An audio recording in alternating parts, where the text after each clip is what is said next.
Today, September 24th, marked a turning point in the conflict. For the first time, the Russian Air Force openly attacked the Taurus cruise missiles that Germany had delivered to Ukraine just yesterday. Until now, these powerful long-range missiles had been kept hidden from direct attack, but today a deafening explosion occurred, causing the world's media to gasp in surprise. The Russian Ministry of Defense issued an official statement. A large-scale airstrike was carried out on two strategic military facilities. Intelligence data showed that the first shipment of German missiles had been stored there. And not at remote bases, but literally from transport. They had barely managed to unload them from trains. The first target was in the northern Lviv region. The second was close to Kharkiv, almost on the front line. Military analysts immediately noted that, in terms of scale, this was Russia's largest air operation in at least 3 years. Immediately after this, Vladimir Vladimirovich Putin made a blunt statement. He stated the following: "The transfer of such missiles is by no means humanitarian aid, but rather direct German intervention in military operations." The president specifically highlighted the Taurus missiles' range of up to 500 kilometers, emphasizing that these are not harmless toys, but serious weapons capable of striking targets deep in the rear. Moscow, he noted, had warned of this in advance, but not everyone took his words seriously. Now the Federal Republic of Germany has effectively transitioned from an observer role to active participation. And here comes the crunch. The president promised a response the likes of which Berlin had not experienced since World War II, and it was not long in coming. A swarm of precision missiles rose above the western regions of Ukraine. Kalipshi, Iskander missiles, and 101 series missiles, 555 of them, were used. The attacks were accompanied by waves of Geran 2 drones and new long-range drone bombers. The strikes weren't random, but rather targeted vital logistics, key railway junctions, bridges, arsenals, command centers, and ammunition depots, all of which were involved in the reception, distribution, and transportation of Western aid, especially along the routes from Poland and Romania. In other words, the entire chain from the border to the front lines was under fire. Correspondents on the ground reported that Lviv, Ternopil, Ivano-Frankivsk, Khmelnytsky, as well as facilities in the Volyn and Zakarpattia regions, were hit. It's common knowledge that NATO weapons and ammunition were temporarily stored there. Just yesterday, these areas were considered relatively safe, but the situation had changed dramatically. The command attached particular importance to two sites. The first was located near the Yavoriv training ground, literally a few kilometers from the border. The first batch of Taurus tanks was urgently delivered there.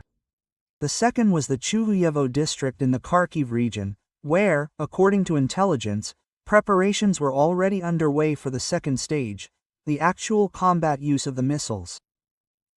As soon as satellites and drones confirmed the location, the near-surgical work began. The strikes were precise and exceptionally powerful. Witnesses reported that explosions shook windows even in remote areas of Lviv, and a crimson smokescreen rose over the city. The fire raged with such force, as if someone were burning everything to the ground. Russian analysts emphasized that the destruction of these missiles was not a one-time achievement, but rather a tooth pulled out, which the enemy had planned to use against them. The Taurus missiles are capable of destroying headquarters, airfields, and bridges. Had they been mass-produced, the consequences for the Russian rear could have been serious, so the strikes were preemptive and timely. Experts view the incident as a signal not only to Berlin, but to the entire West. Think you can supply Ukraine with weapons with impunity? Think again. Germany has felt the first wave. What will happen next? The question remains open. Meanwhile, a sham silence has settled over Berlin. Officially, no one is waving their hands in front of the cameras. However, behind-the-scenes conversations revealed genuine panic. The German government suddenly realized it had crossed a line beyond which there was no retreat. German analysts openly declare, the transfer of the Tau Russes is a one-way ticket. Germany can no longer play the role of a bystander. The country has suddenly become a full-fledged participant in the conflict with all the ensuing consequences, and not only diplomatic ones. The Russian Ministry of Foreign Affairs did not hesitate. The German ambassador was summoned for a conversation. This was not a case of tea being served in porcelain cups. The diplomat received an extremely stern warning. If the deliveries continued, Germany would be viewed as a hostile party, without any reservations. This was not only a military response, but also a comprehensive political and economic pressure. A set of tools had already been prepared. Meanwhile, the State Duma began discussing a much more radical step, legally recognizing the Federal Republic of Germany as a party to the conflict. If such a law is passed, diplomatic immunity, bilateral agreements, and business ties could collapse. This is no longer rhetoric, but real measures with an effect that will be felt in Berlin, Frankfurt, and Brussels. Russian Defense Minister Andrei Belousov also weighed in. His statement echoed the president's, but was even more forceful in its wording. He said, "If deliveries of long-range strike weapons continue, we will consider this direct aggression against the Russian Federation." The minister added, "The response will not only be lightning fast, but also mirrored. If we are attacked from 500 kilometers away, we will respond at the same distance, without a second's hesitation." It was after this series of statements that it became clear that the strikes on the tourist depots were only the first act of a much larger campaign. As the General Staff later reported, the operation was strategic in nature and was codenamed Strategic Response. It is noteworthy that it began almost immediately after Chancellor Olaf Scholz stated that Russia was destined to lose on the battlefield. The Kremlin perceived this phrase as a direct provocation, and the response followed with actions, not words. During the first 24 hours of the operation, codenamed Strategic Response, almost 1,000 units of high-precision weapons were launched into the sky. These were not single launches, but entire thunderstorm waves. First, the Kalibti and Iskander missiles, followed by missiles of the 101 family, 555 of them, and bringing up the rear were dozens of kamikaze drones and modernized Girani missiles. The plan was simple. Overload the enemy's air defense system, forcing it to open fire at different points at once and thereby to expose weak points. They struck simultaneously across several regions, from Odessa to Volyn. However, the main focus shifted to the west. While previously the bulk of the strikes had been concentrated on the frontline regions of Kharkiv, Dnipro, and the outskirts of Kyiv, now the full force fell on the Lviv, Ivano-Frankivsk, and Ternopil regions. Moscow waited for the Western logistics hub, with repair bases, warehouse terminals, and energy supply hubs, to be fully formed there. When the entire structure began to function like clockwork, they struck it all at once, not at individual cogs, but at the entire framework. In the first week of July 2025 alone, Russian cruise and ballistic missiles carried out over 1,000 precision strikes. Railroad junctions, bridges across the Dniester, substations where power lines converged, and an entire network of assembly shops where damaged armored vehicles were transported came under fire. The Yavoriv training ground is the largest NATO training and logistics center in Ukraine. It was there that the first batch of Taurus missiles was delivered. After double-checking with satellites and drones, The site was hit by a salvo of such force that seismographs on the Polish side of the border recorded tremors. The second most important target was the Chuhuyevo area, where Ukrainian crews were preparing their missiles for a baptism of fire. They followed the same algorithm there. First, reconnaissance aircraft took off, used decoys to target the geraniums, and after the air defense crews revealed themselves, Iskander missiles flew to the coordinates.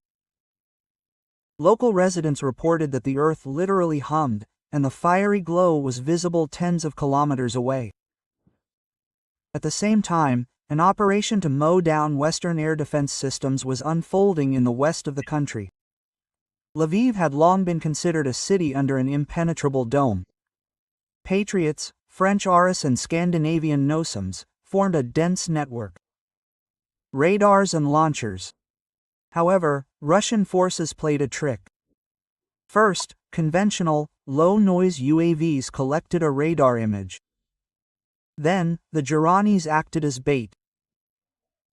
As soon as Ukrainian crews activated their radars and launched their interceptor missiles, the coordinates instantly traveled to command posts, where stealthy missiles were already waiting.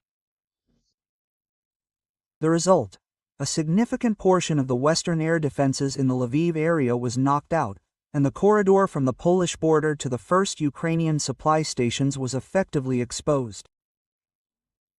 This gave Russia what it had long been talking about: localized but complete air superiority.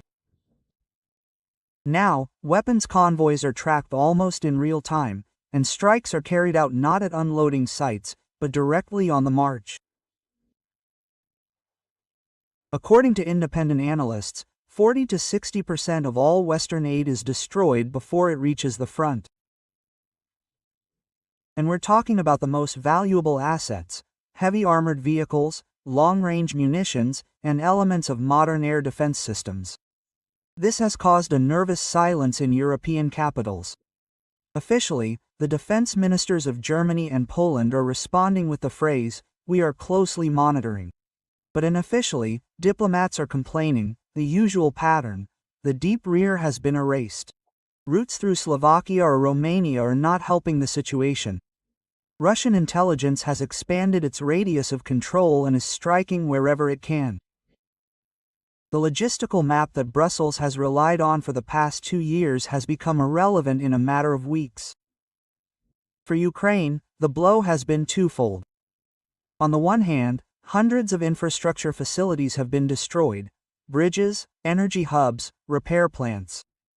On the other, the very illusion of security in the western regions has been shattered. Lviv, Ternopil, and Ivano-Frankivsk lived for months with the feeling that the war was somewhere out there, in the east. Now, explosions are thundering under their windows, and no one is hiding this psychological shock. Mobilization centers are recording rising panic, and volunteer centers are reducing aid flows. People are simply afraid to leave their homes. Meanwhile, Moscow has prepared a second layer of pressure: legal. The State Duma is considering a bill that would officially recognize the Federal Republic of Germany as a party to the armed conflict. If the law is passed, diplomatic immunities will be reviewed, and any business with German capital will be targeted by sanctions. Essentially, Russia is setting a precedent. Since NATO supplied long-range weapons, it bears equal responsibility with the direct operator. Experts are calling this a legal nudge, a signal to other alliance members about the price of further escalation. Berlin finds itself between a rock and a hard place. On the one hand, hawkish voices within the country have grown stronger, demanding increased support for Kyiv before it's too late. On the other, industrialists and trade unions openly fear Moscow's retaliatory measures, from closing markets to possible interference in energy supply chains. Behind the scenes in the Bundestag, the following formulation is circulating: the point of no return has already been passed, and the further we go, the more clearly it sounds both in society and in the press. Meanwhile, Russian troops have moved on to the next stage of the operation: the systematic destruction of the enemy's repair base. The logic is simple. Without regular maintenance, even the most modern weapons quickly turn to metal, so drone modernization workshops, artillery assembly lines, and armored vehicle maintenance stations have come under attack. When, in the first days of August, missiles hit a plant near Ivano-Frankivsk where Leopards were being modernized, Ukrainian sources admitted, restoring production will be a matter of months, if not longer. Thus, by the end of the summer of 2025, a new military reality has emerged. The boundary between the front and the rear has been erased. Any object on Ukrainian territory, regardless of its distance, is in the affected area. For NATO, this means a serious review of all logistics. For Germany, the need to decide is it willing to continue paying such a high price for participation that can no longer be called indirect? And for Ukraine, the realization that the war had come where it was least expected. The third phase of the strategic response occurred in late August and early September 2025 and became the culmination of the entire campaign. While previous strikes had torn apart the material fabric of logistics, Russia now targeted the psychological and political heart of Western support for Ukraine. The main emphasis shifted to the informational realm, but it was accompanied by very real, tangible explosions. The first step was the public release of a list of enterprises and infrastructure that could be targeted by the next missile salvo. The list was published not by the military, but by the Ministry of Foreign Affairs, in diplomatic language, but without the usual caveats. It included facilities in close proximity to the border, distribution terminals near Chelm, Poland, fuel depots near Kosice, Slovakia, and sections of the Saitu-Marmației railway junction on the Romanian side.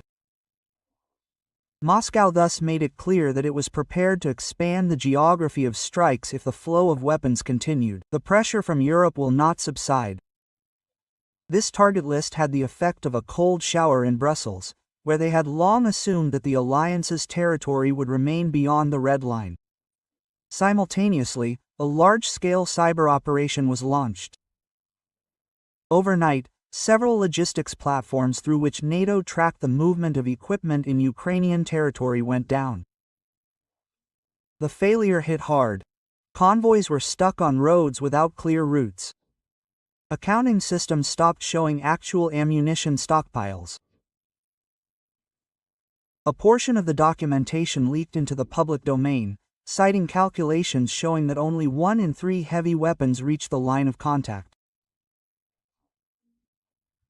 The published data confirmed the worst fears of Western headquarters and reinforced the Kremlin's thesis that further deliveries were futile.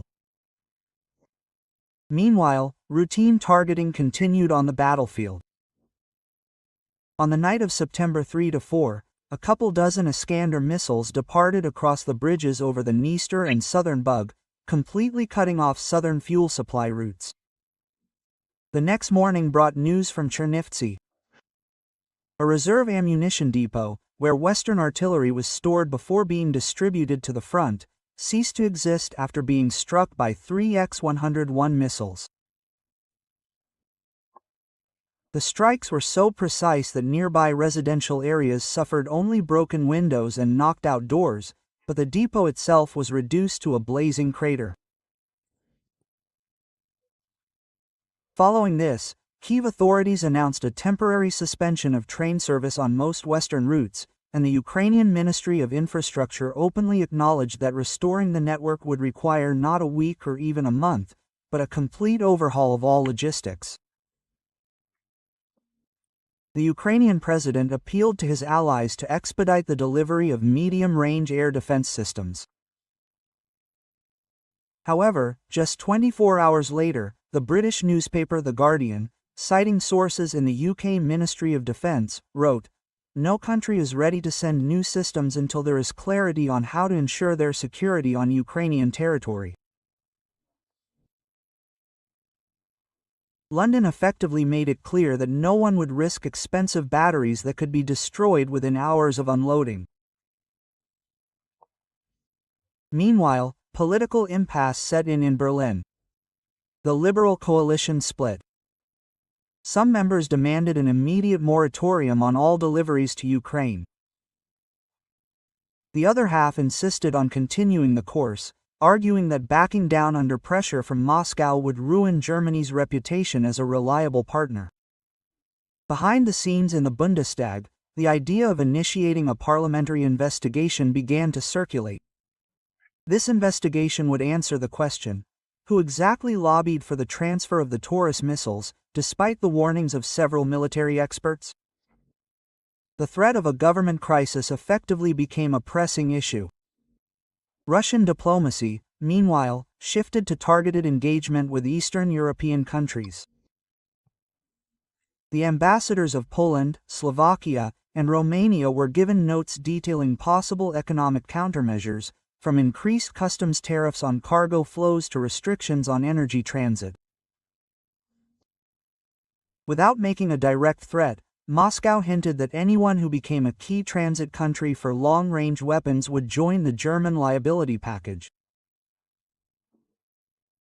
Warsaw responded with harsh statements, but just 2 days later, the Polish operator the Druzhba oil pipeline reported a technical reduction in flow along one of its lines.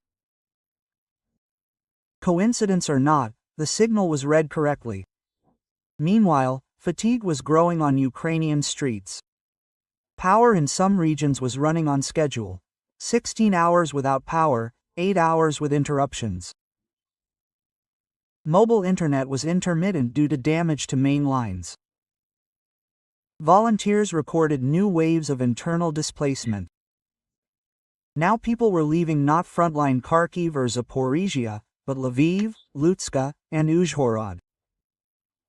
The public confidence built up over years that the country's western regions were untouchable crumbled completely.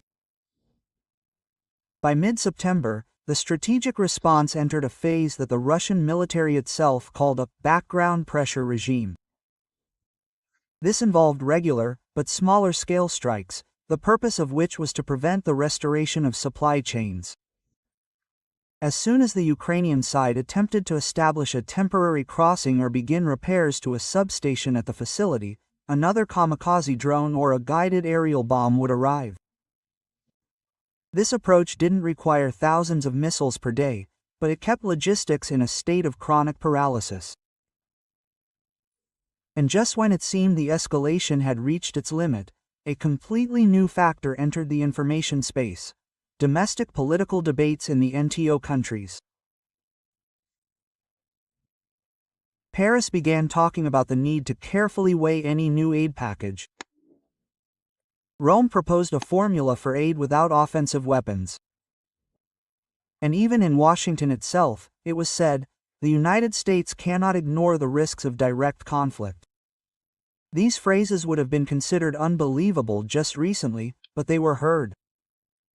Thus, the operation, launched by a shipment of German missiles, transformed into a geopolitical watershed.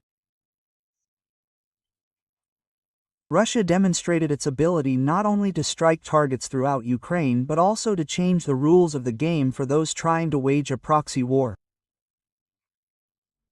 The illusion of a safe distance for Europe was shattered. Now, even the most cautious politicians are forced to consider that every long-range projectile lobbed across the border could deal a blow to the infrastructure, economy, and reputation of their own countries. On the Ukrainian front, this has resulted in a strategic deficit. Equipment is scarcer, repairs take longer, logistics are sluggish, and the feeling of security has vanished altogether. And while the line of contact may be slowly being reshaped, the underlying processes have become irreversible. The supply system, once disrupted, will never return to its previous capacity. When, at the end of September, the Russian Foreign Ministry officially announced the end of the active phase of strategic response and the transition to a target monitoring regime, many in the West breathed a sigh of relief, but it was a nervous sigh. Because it meant one thing: the new reality was cemented. From now on, any step beyond the old line will be met with equal and immediate response. War has transformed from something distant into a factor literally knocking on every European window. Yeah,